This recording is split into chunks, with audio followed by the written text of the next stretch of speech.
There are some who say that Wabash has always had a sort of kick-butt attitude. After all, its courthouse here was ground zero for the first time a city ever bathed itself in the progressive glow of electric light. But there was a time, and one not too long ago at that, when all that urban enlightenment seemed to have gone dark. We were gone for Wabash for about 20 years and came back 14 years ago. And it was sad because the town that we'd left wasn't here anymore.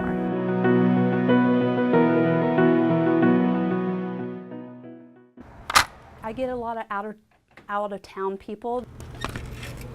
The comment I always get is that they say, well, we used to have a theater like this. Do you know what it is now? It's empty. Or it's a parking lot. Please. One ticket, please.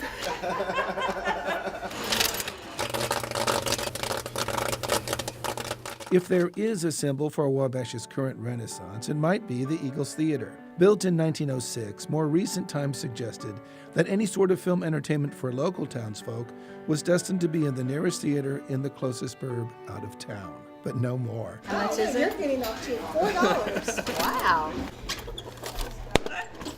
Tonight is Throwback Tuesday. Classic films on the big screen at an Eagles that's now more than a theater. It's a community gathering place in the very center of downtown. We do everything from weddings, comedy, blues, and the movies. All in one. I grew up just a few blocks from here, came here as a little boy, watched Tarzan movies, all that kind of thing, and then to see the theater restored and to be able to come and see the movies with my wife and to know that it's going to be preserved for a long, long time, it's really great. Nostalgia is everywhere and old school reigns, even down to the current 1950s projector. It's sweet to watch it run. We're hitting every age group, and they love the building, and they see it and they light up every time. And that's what I love about it, because when I see it, I light up. The building is just, it's alive. It's alive again. When they decided to redo the theater, I think just the emotional background that we all had, you know, just those memories, the wonderful memories of being here.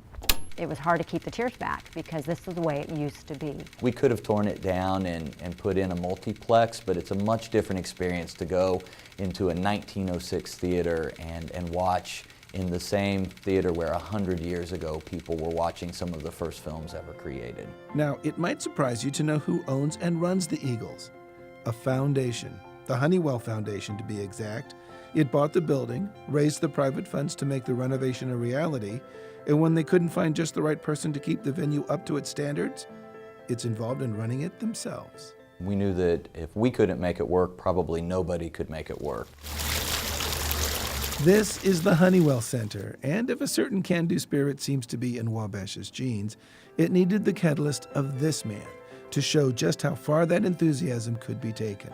Oddly enough, Mark Honeywell hadn't really planned to stick around the city in which he was born and raised, but when a Florida citrus venture turned disastrous, he returned to Wabash, where fate had a much better destiny in mind for him and his hometown.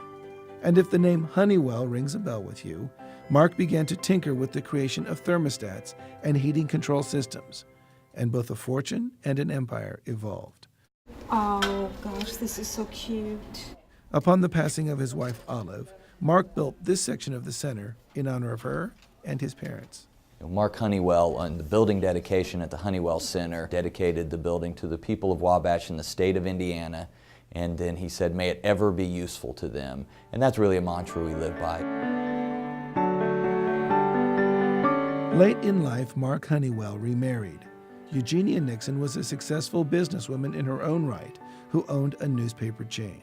A concert pianist skilled enough to be a guest performer with the Miami, Cincinnati, and Indianapolis symphonies, passionate about arts and a world traveler to boot, Eugenia wasn't adverse to calling in a few favors. She was able to bring people like Van Cliburn and Beverly Sills and some of the really great classical musicians of the mid-20th century to Wabash to perform here.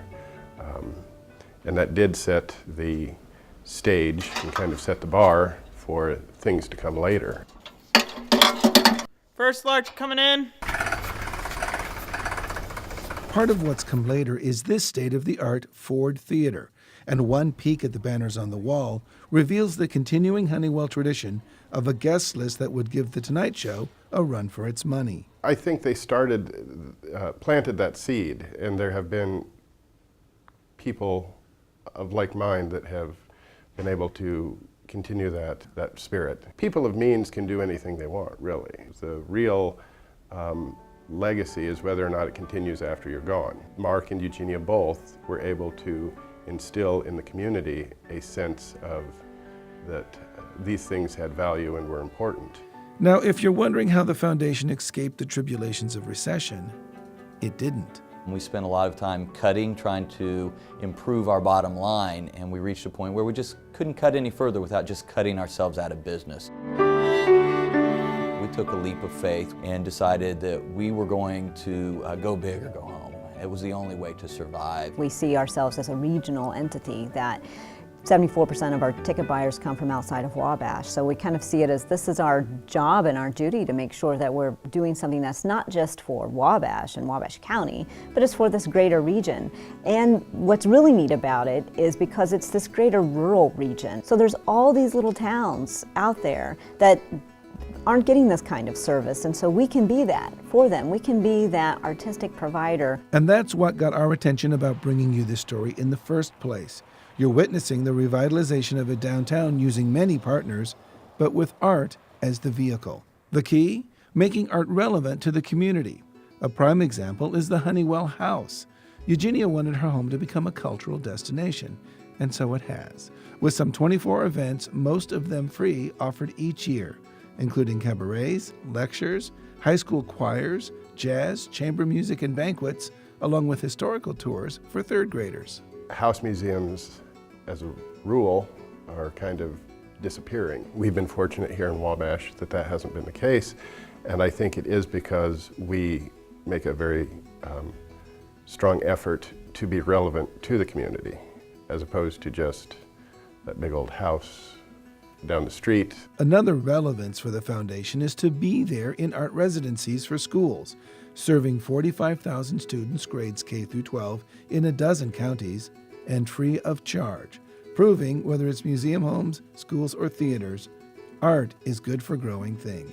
By learning about music, learning about visual arts and theater, that we really are helping our students be critical thinkers, be creative thinkers, and perform better in all areas of academics. We see examples like that over and over all the time of how the arts can inspire students who don't traditionally click in the normal classroom. We had a student last year who was autistic and seldom participates in classroom conversation, and he raised his hand, and I was so excited because he gave a great answer, and he continued to be a participant for the rest of the year. Our goal is to provide as many services as we can for the region. And the nice part about that is that it's all worked out fairly well for us. That's a part of history that is ingrained in many of the people that grew up here and live here. With that Honeywell legacy and one man and his wife and a close circle of friends has grown into a much wider circle of people that want to be involved and really carry on that tradition. We still get to live that legacy. We still get to participate, and it's as if they're still here. I do think they've been able to kind of be that high tide that's lifting all the boats, and we continue to enjoy it today. See Wabash to be coming back like it is really wonderful to me. I brag on Wabash all the time on what a great town it is, and I wouldn't want to live anywhere else. Wabash has been embraced by Wabash, and we're doing our best.